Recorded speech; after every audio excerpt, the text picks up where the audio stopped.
What's going on, guys? Today we are going to be working on my 2017 Ford Mustang GT.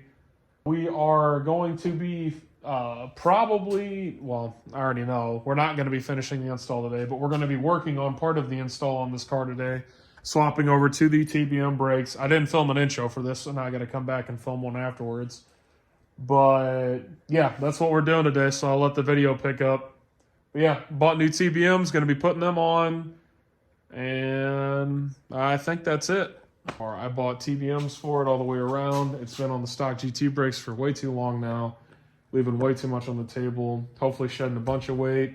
Swapping over to the TBM brakes, it's supposed to be anywhere between 35 and 40 pounds, I believe, a side on the front, which is about anywhere I've seen between 65 and 80 pounds.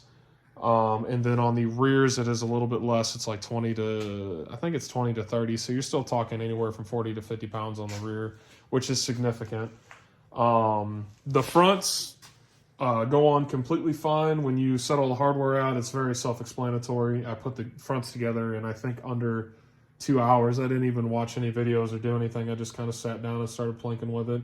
I do need to blow it all back apart and re-red Loctite everything and then actually final install it and install the brake lines. But what I wanted to make the video on today was doing one of the rears, because TBM makes a really, really good video on how to do the rears. You have to do a little bit of drilling and tapping on the factory knuckle, which isn't a big deal. The little this little jig that they send you with the kit is super easy. There's no way to mess this up. If you mess this up, you're not paying attention. However, there was a couple little things with the rears that I had an issue with that I'm just going to make a video on, just in case anybody else runs into it. The #1 hole for the dust cover bolt, and I highly recommend going and watching their video first, because they explain this whole process. This is just me touching down on me doing it on my own personal vehicle. But the #1 hole for the dust cover bolt was way too small. I could not get the dust cover bolt to go in and seat properly, so I had to drill out that hole. Not a big deal, just something that happened, so I figured I'd say it in case anybody else had it happen. You know what's going on. And the second thing that I had an issue with the kit, which I couldn't figure out what was going on at first, was the tap that they send you with the kit, because you get a drill bit and a tap to tap it to the larger size. The tap was not deep enough for the bolt. The bolt would run down and bottom out. This is the driver's side, which is done. The tap for the bolt, though, this bolt would not run down and actually snug up on this bracket. It would bottom out in the actual knuckle first. So all I did was grind the sides of the tap down just a little bit so I could get it to go in another, I don't know, 1/8 inch, 1/4 inch. And that did what it was supposed to and got a target to actually thread this in. So that was the two things with the kit so far that I have had to mess with a little bit. Not a big deal, but otherwise it works great. You just got to mess with it a little bit. And for a greatly mass-produced part that they send in out with every kit, it lined up and did perfectly.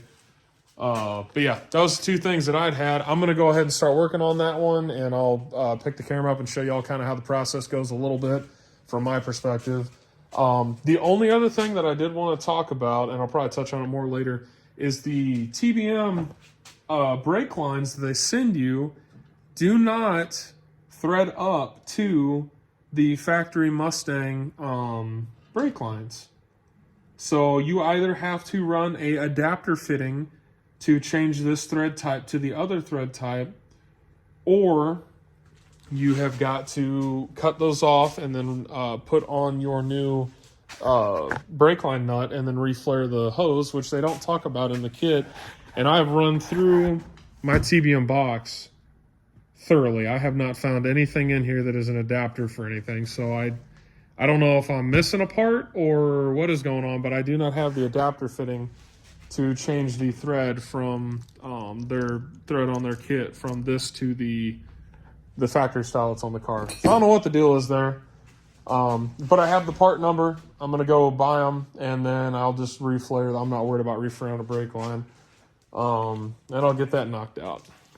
And then, like I said, after you run the dust cover in the #1 and drill out the #2, you'll rotate it over, and now you'll be able to put the big bolt in the #2 dust cover hole. And then you will come down here and drill out your #4, and then find my Allen. crack this loose and run her out.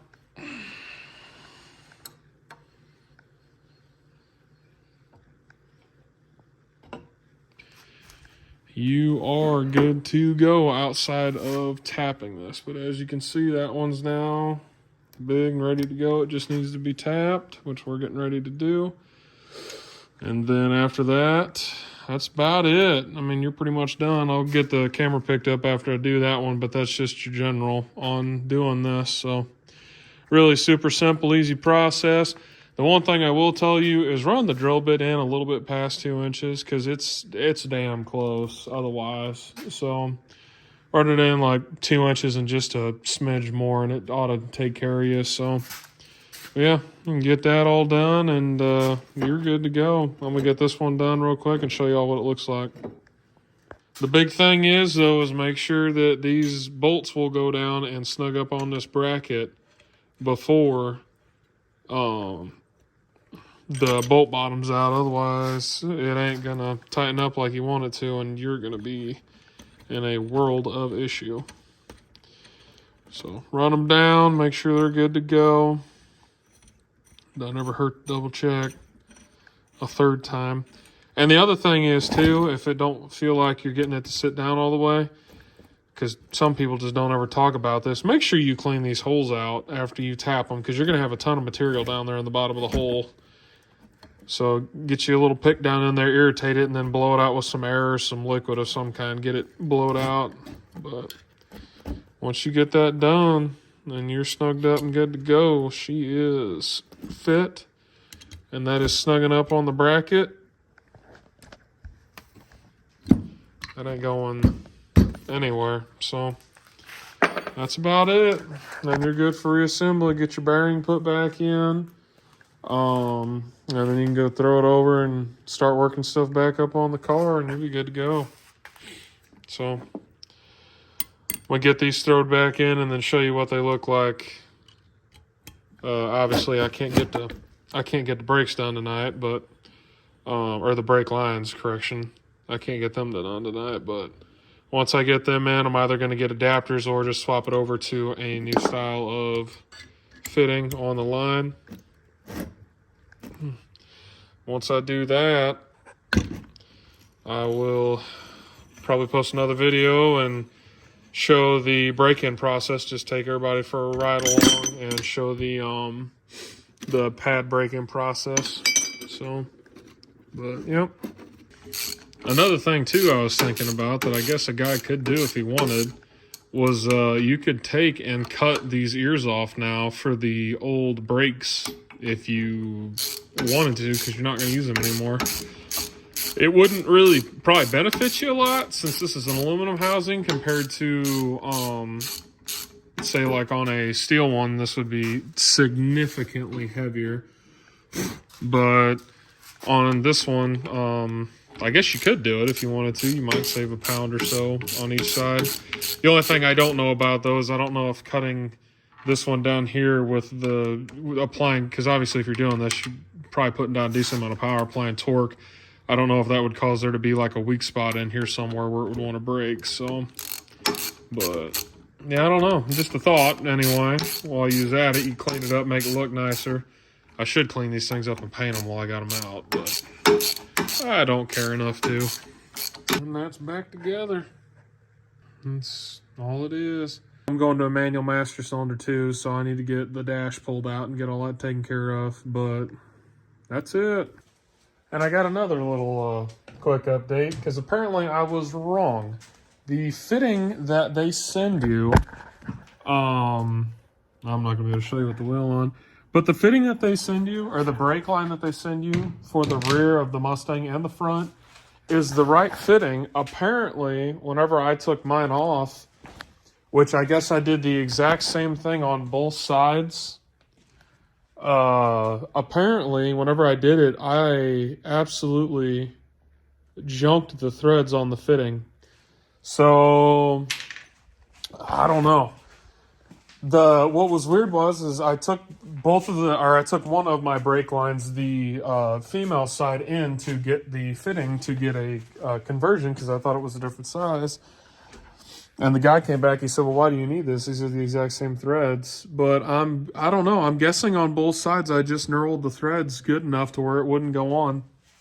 So, but I got new fittings. I got them put on. I just cut like an inch off the line and then just threw on a brand new one of these fittings. And yeah, I don't see anything really wrong with this one, but it wouldn't run on either one, so I don't know what the deal was. But I don't know if just with these being on the rears and getting a little gunked up with rust and stuff, if it didn't just gall it up enough to where it didn't want to start, and then it kind of started to run the threads off center. I don't know. But they will fit if your rear brakes are in good shape. The fronts, where's my light at?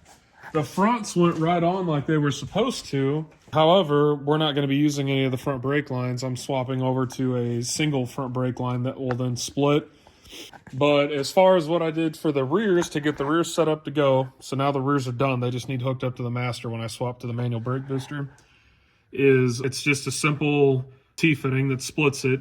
Your main brake line feeds right into the top of this, and then it goes into the T, and then they obviously mushroom out and then go to the brake lines individually. But that's all I'm doing. So that way I don't have to rerun any of the hard line that's under the car. All I had to do was reflare the rears and then make that adapter to convert it into one. My brake booster has room for both, but just for simplicity and room in the engine bay, I'm going to cap off the right two ports and then run the brakes out the left. It'll just be easier. It'll be easier to clean the engine bay up a little bit, and it's one less thing I got to worry about. So, and to my knowledge, you're supposed to run the kit this way. And then for the fronts, I'm going to do the same thing. I'll just do a splitter, probably actually up in here for the front, and then I'll run the one across. I'll run the one across probably under this all the way across to the other side and then down. And then this side I'm just going to bring down probably either through the same hole that I've got the fitting going up for this one, or I will run it just down through here. So, and then I'm probably going to, well, I can move this, but I'll probably find a good spot. I can probably hook right back into where the factory line was. I've still got that bracket, run it over, zip tie it, and then I can come out to this or somewhere in here. So I've got room. I'm not really too worried about it. So I'll get that done, and then I don't have to worry about that. It'll be simple, simple, easy to diagnose. If you have any leaks or issues, it's all going to be real easy and out in the open. You can turn the wheel and then see all your fitting spots, so which should be nice. I was wrong about the rears then. They did send the right, which I thought was weird, but I really cannot believe that it galled up both of the fittings. I think I'm probably going to wrap this video up. The next video is going to be the final install on the brakes all the way around, as well as swapping over to the manual master cylinder, which you can do it without pulling the dash. I know you can, simply because their kit says nothing about pulling the dash. However, there are a couple of things in the engine bay, in the interior of the car that I need to get out anyway, and the dash needs to come out to do it. So we are going to be pulling the dash out. I am not making an instructional video on how to do this. I will get the dash pulled out and maybe pick the camera up along the way a couple of times to show y'all how to do it. And then be swapping over to the manual master. And then after I swap the manual master cylinder over, which I know we have to do a couple of things, I believe, to the brake lever to get it done. Once I do that, then we'll hop back in the engine bay, run the front brake lines, and then hook everything up. I need to figure out what I'm going to do. I want a line lock solenoid. That way I can actually do a good proper burnout, as well as I don't burn these brakes up. I do not want to tear these brakes up sitting there dragging them trying to do a burnout. As well as I'd like to be able to actually carry the burnout out and roll the burnout without dragging the wheel speed down while I'm trying to let the car out at the same time. it'd just be easier that way. And like I said, it's maintenance. The rear brakes will last not forever, but they'll last a lot longer. Honestly, I'm surprised on my stock brakes that I never really did like big monster burnouts anyway, but I'm really surprised that even on these stocks, I didn't have these chewed up more than I did. Just because doing a burnout when you're dragging the rear brakes, it's going to chew them up because it's spinning pretty fast with the brakes applied. So, but I am going to figure out some kind of a line lock system. I don't know if I'm going to do just like a manual valve and then run like a clutch cable into the inside of the car. I would like to do that and just have a valve that's on like a lever, because then it would be super simple and I don't have to worry about electronic solenoids fail. I hate having issues with solenoids and electrical stuff that's just not doing what it's supposed to be. I don't know. We'll have to see. I got a ton of room, so I know I could do it, but I'll just have to see. I might do an electric solenoid kit and just do a button into the engine bay, find a good spot to put it. It would be a lot simpler, and it overall would be cheaper. Because I know the one that Hurst and a couple of the other ones sell, they're like $115, but the one you buy off of eBay is the exact same solenoid. So I don't know. The only other thing I have to figure out is which one I want to apply it to. Because if you apply it to the front brakes, if you put this switch solenoid on the front brakes, you will pump the brakes up and then either press or flip the button, and then you will let off the brakes and it will hold the fronts, and then you don't have to apply the brake at all. You do your burnout and then you either let off the button or flip the switch again, and then it lets your front brakes roll again, and then the car will roll forward as you do your burnout. Or you can have it to where you press the button. If it's on the rear brakes, you press the button so that the rear brakes don't get any fluid, and then you smash the brake pedal down with your foot, and then you apply the brake to the front brakes and hold the car, and then you let off the solenoid and your foot pedal at the same time to do it. So I don't know which way I'm going to do it. It just kind of more so depends on what you want. Do you want to be able to just smash the brakes down, hit a button, let off the brake, and then sit there and watch the RPM? Or do you want to press the button, hold the brakes down, and then be able to mediate the car as you go out? But anyway, that's it for this video. Pretty simple and short and sweet, just kind of a little deal. Next one might be a little bit more, might be a little less, but we're going to get the brakes knocked out in the next video. Hopefully completely, and be done with it. I am so tired of this car being up and not rolling and being able to stop. But we'll get the brakes on it and get all that knocked out. And then we might do a cage ourselves. I'm getting pretty good with the MIG welder now. And I know I can either rent or buy a tube bender. So I don't know. We might do the brakes ourselves. We might do a cage ourselves. So it'd just be a 850 cert 10-point cage. So it's not going to be nothing too crazy. But we will have to see. I don't know for sure.